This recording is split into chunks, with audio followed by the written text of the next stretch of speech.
তো আজকে আমি আপনাদের মাঝে নতুন আরেকটি ভিডিও নিয়ে হাজির হলাম। আশা করি সাথেই থাকবেন এবং সম্পূর্ণ ভিডিওটা দেখবেন। কন্টেন্ট ক্রিয়েটর যারা আছেন, অনেকেই আছেন আপনারা ফেসবুকে ভিডিও আপলোড করেন, ফেসবুক প্রোফাইলে ভিডিও আপলোড করেন এবং ফেসবুক পেজে ভিডিও আপলোড করেন। ঠিক আছে, আপনারা যারা মূলত ফেসবুকে কাজ করেন, তো ফেসবুকে যারা কাজ করেন তাদের মাঝে অনেকে ডিপ্রেশনে ভুগেন যে আসলে ভাই আমরা কোন বিষয়টা নিয়ে এগিয়ে যাব, মানে ফেসবুক পেজটা নিয়ে কাজ করব নাকি প্রোফাইলে কাজ করব, আসলে কোনটা ভালো এবং কিছু সুবিধা এবং অসুবিধা। ঠিক আছে, তো সর্বপ্রথম আমি আলোচনা করব যে ফেসবুক প্রোফাইলের যে বিষয়টা, এই প্রোফাইলের সুবিধাটা। ঠিক আছে, ফেসবুক প্রোফাইলে যে আপনি কাজ করবেন প্রোফাইলের সুবিধা নিয়ে আলোচনা করব। তো আপনি যখন আপনার একটা ফেসবুক আইডি ব্যবহার করলেন, তো এই আইডিটাকে যখন আপনি প্রফেশনাল মোড অন করে প্রোফাইলে রূপান্তরিত করলেন, মানে তখন আপনার প্রোফাইলটা মানে মনিটাইজেশনের জন্য উপযুক্ত। ঠিক আছে, যখন আপনি প্রফেশনাল মোড অন করলেন, যখন আপনি ভিডিও ছাড়বেন, আপনার ভিডিও যখন ভালো পারফরমেন্স করবে, তখন কিন্তু আপনার প্রোফাইলটা মানে মনিটাইজেশনের জন্য উপযুক্ত। তো এই জায়গায় মূল বিষয় হচ্ছে যে আপনারা যে প্রোফাইলে কাজ করবেন, তো প্রোফাইলের সুবিধা সুবিধা হলো আপনি মনে করেন আজকে 4 বছর 3 বছর যাবত একটা ফেসবুক আইডি ব্যবহার করতেছেন, এই আইডিটাতে আপনার 4000 5000 ফলোয়ার মানে ফ্রেন্ড। তো 4000 5000 ফ্রেন্ড যদি থাকে, যখন আপনি প্রফেশনাল মোড অন করবেন তখন কিন্তু আপনার এই ফ্রেন্ডগুলা ফলোয়ারে রূপান্তরিত হবে। ঠিক আছে, এটা হলো আপনার একটা সুবিধা। আর অসুবিধা বলতে গেলে যদি বলি, তাহলে আপনার আপনার প্রোফাইলে মনে করেন যে আপনি মানে ভিডিও ছাড়লেন, কিন্তু আপনার এটা কিন্তু আপনার আগে ফেসবুক আইডি ছিল।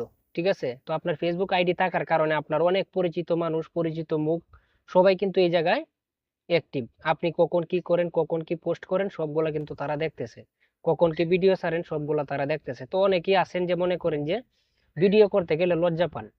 তো আপনারা যারা ভিডিও করতে গেলে লজ্জা পান, শরম পান, তাদের জন্য বলি যে তারা, আমি সাজেস্ট করব যে পেজে কাজ করবেন, কারণ পেজে আপনার পরিচিত মানুষ থাকে না।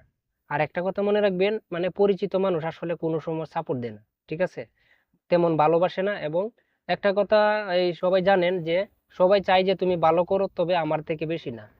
মানে তুমি ভালো করো, দোয়া করি, কিন্তু আমার থেকে বেশি ভালো করো না। ঠিক আছে, এটা সবাই চায়। তো এই জায়গায় সবচাইতে বড় কথা হইতাছে যে আপনি যে প্রোফাইলটাতে কাজ করবেন, কোনো একটা কারণবশত মানে সমস্যা হইলো না, মনে করেন কোনো একটা কারণবশত যদি আপনার প্রোফাইলটাতে সমস্যা হয়, তাহলে কিন্তু এটা ঠিক করতে কিন্তু অনেক ঝামেলা।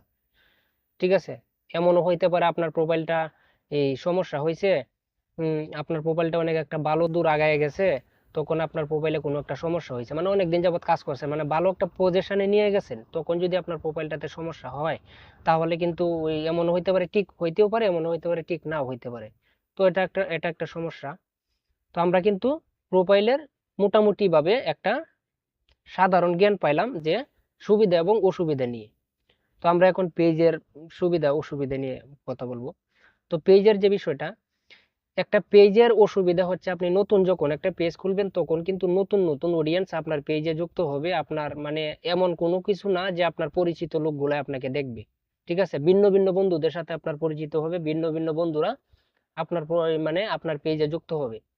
ঠিক আছে, আপনি যখন ভিডিও ছাড়বেন তখন এরকম কোনো এই লজ্জা লাগবে না, এরকম কোনো শরম লাগবে না যে আমার ভাই কিংবা আমার চাচা কিংবা আমার বন্ধু বান্ধব এরা আমার ভিডিওটা দেখতেছে, আমি কি করতেছি কি না করতেছি। ঠিক আছে, এগুলো ভিডিও তারা দেখতেছে, এরকম কোনো ডর ভয় মনের ভিতরে থাকবে না। ঠিক আছে, রিল্যাক্সে আপনি ভিডিও করবেন, অন্য অন্য অডিয়েন্স আপনার ভিডিও দেখবে, মানে পরিচিত না অপরিচিত অডিয়েন্স আপনার পেজে যুক্ত হবে। ঠিক আছে, এটা হলো একটা মানে মানে খারাপ দিক বলতে গেলে, এটা একটা খারাপ দিক, কারণ নতুন অবস্থায় একটা পেজকে উঠাইতে গেলে একটু কষ্ট করতে হয়।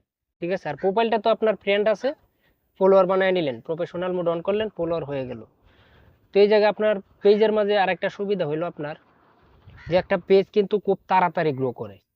ঠিক আছে, ভিডিও করার ক্ষেত্রে, কন্টেন্ট করার ক্ষেত্রে কিন্তু একটা পেজ খুব তাড়াতাড়ি গ্রো করে।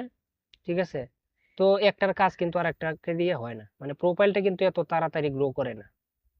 ঠিক আছে, আর এই পেজটা কিন্তু একটু তাড়াতাড়ি গ্রো করে, মানে এই জায়গায় কাজ করলে লাভ আছে, মানে একটু তাড়াতাড়ি গ্রো করে। আর সবচাইতে বড় বিষয় হলো যে আপনার পেজে কিন্তু আপনি অ্যাডমিন মনে করেন আপনার অ্যাডমিন আইডি থেকে আপনার পেজটা করলেন, তো আপনার পেজটাকে সুরক্ষিত রাখার জন্য মনে করেন আপনি যদি ইচ্ছা করেন যে আপনি 3টা অ্যাডমিন বানিয়ে রাখতে পারবেন। ঠিক আছে, বাইচান্স কোনো একটা মানে আপনার একটা অ্যাডমিন আইডিতে সমস্যা হইলো, তখন কিন্তু আপনার আর একটা অ্যাডমিন আইডি দিয়ে আপনার এই পেজটাকে কন্টিনিউ ভাবে চালাতে পারবেন।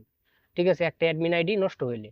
কিন্তু প্রোফাইলের ক্ষেত্রে দেখা যাইতেছে যে এরকম কোনো অ্যাডমিন যুক্ত করার কোনো সিস্টেম নেই, কিন্তু পেজ চালাইলে আপনার পেজের মাঝে 2টা 3টা 4টা আপনার ইচ্ছা মতন আপনি অ্যাডমিন বানিয়ে রাখতে পারবেন। কোনো সময় যদি পেজের সমস্যা হয় কিংবা আপনার পেজের একটা অ্যাডমিন আইডিতে সমস্যা হয়, তাহলে আপনি অন্য একটা অ্যাডমিন আইডি দিয়ে আপনার পেজটাকে কন্টিনিউ চালাতে পারবেন। ঠিক আছে, আপনার পেজটাকে ফিরে পাবেন। কিন্তু প্রোফাইলের ক্ষেত্রে এরকমটা না।